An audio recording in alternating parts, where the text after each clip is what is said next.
Happy Friday night, and welcome to Gary Schumacher Exposes False Prophets. Now, I'm going to do something a little bit different tonight.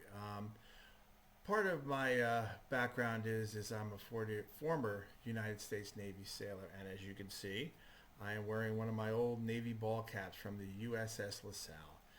Actually, I served on two ships, the LaSalle being the one I served on in the Persian Gulf for a year. And then I shipped over to the USS Austin in Norfolk, Virginia, where I did a Mediterranean cruise on board her. A lot more fun on the Austin I had than it was on the LaSalle. The LaSalle was very arduous sea duty, and she was the Command Middle East Forces flagship when I was over there out of Bahrain. I was on her from 1986 to 87, and then on the Austin from 86 to 88. Where then I served my enlistment and moved back into civilian life, which with a few more years in the Navy Reserves. But you never forget these ships because they were your home, and it's part of they become part of you. Let's just say that. So I found some videos here of both my ships. The first one I'm going to show is the sad ending of the USS LaSalle.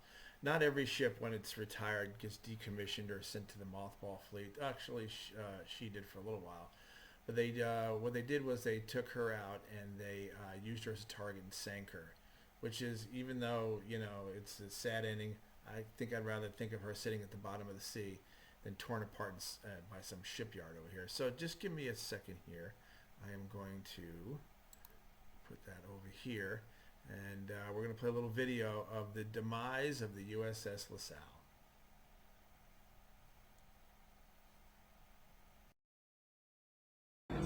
Whoa! From a mile away, sailors on board USS Way City gazed at the last floating images of the 43-year-old cruiser USS LaSalle.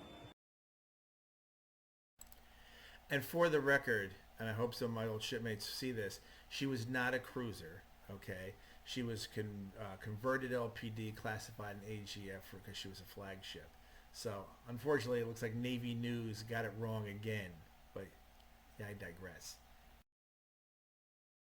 Way City and other ships and squadrons from Carrier Strike Group 10 sank LaSalle off the Atlantic coast during an exercise called Sink X. Understand that this was a precision targeting exercise. In order to be able to counter a future threat, you want to optimize your weapons, your air wing, and your surface combatants. For its part in Sink X, Way City used two types of weapons. This is the Mark 45 5-inch gun mount. It's a very effective weapon against surface and air targets. With a maximum range of 13 nautical miles, the 5-inch can fire 15 to 20 rounds per minute. Each round can put a devastating hole in the side of any ship. The second weapon Way City used against the LaSalle was its harpoons. IMG-80 missiles can hit targets too far away to be seen with the naked eye.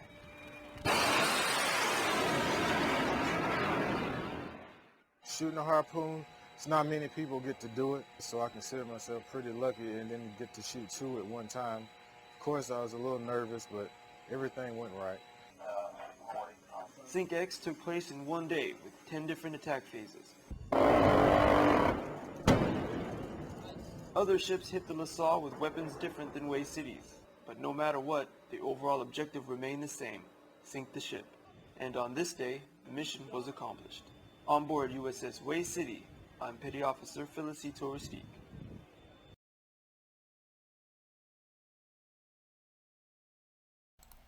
And as you can see, that was the end of a great ship and my home for 12 months while I served in the Persian Gulf. So even though she was, of course, empty and decommissioned, sitting there in mothballs, it's still a sad thing to see my ship go, because they become, like I said, they become a part of you.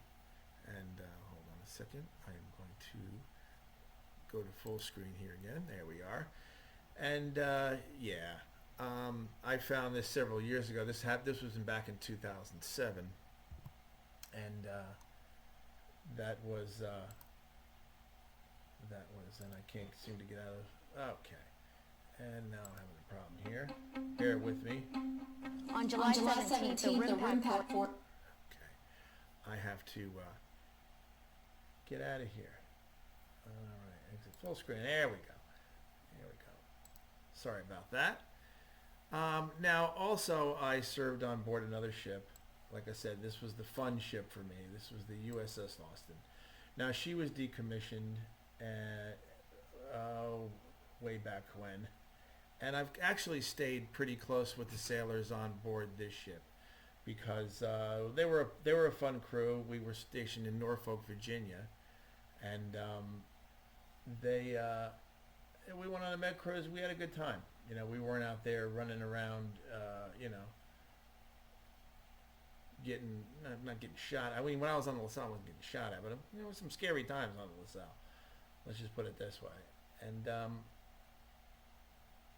I preferred serving with these gentlemen here. So, but she was decommissioned probably more than 10 years ago.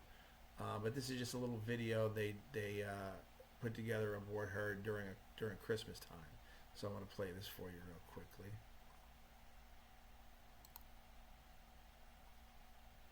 And heads out to sea, life on board the ship begins.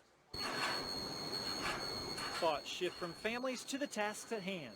I try to put my mind away from thinking about home, and then I start thinking about my job.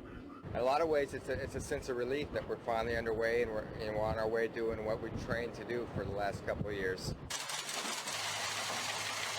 That training includes the serious business of defending the country. A pair of 20mm guns protect the ship. If an enemy attacks, it's the last line of defense. And it's our anti-ship missile defense weapon system. Its role basically is to shoot down incoming missiles. On the safety of the open sea, the crew prepares to test the system. Conducting live fire gunnery exercises. Request all vessels remain clear. A plane flies by overhead. Behind it, a decoy simulating a missile attack on the ship. As the missile goes by, the gun locks on. It's over quickly, but the test is successful, and for this exercise, the ship is safe. There are many fascinating and unique jobs on board the ship. Some are very exciting, some are more subdued, but all are important to ensure that day-to-day life on the ship runs smoothly. Perhaps nowhere is that more evident than in the kitchen. Food is prepared around the clock. Feeding the hungry crew is a non-stop job. Would you like, sir? The menu is constantly changing. Between breakfast, lunch, and dinner, the cooks serve up nearly 2,400 meals a day. If the food's good, then that makes everybody's day a whole lot better. So. Kind of a bright spot in a lot of people's days, I would imagine. Yes, sir. Then there are the extras, life's little pleasures. At the ship's store, sailors can browse for a movie or CD, or purchase those all-important staples of the American diet. What are people buying right now? Just basically Gatorades and potato chips and stuff, basically junk food. Finally, during this time of year, thoughts often turn to religious matters, as many reflect on the meaning of the season. Our spiritual awareness is greater, and we have a need for worship and to express our faith. So as the day slows down on the Austin and the lights of the ship are dimmed, a prayer goes out for the crew, a chaplain's reminder of a greater, higher purpose. Keep us focused on our purpose, steadfast in our duties, and above all, encouraged by an ever-increasing faith in you as our righteous God and loving Savior. Amen.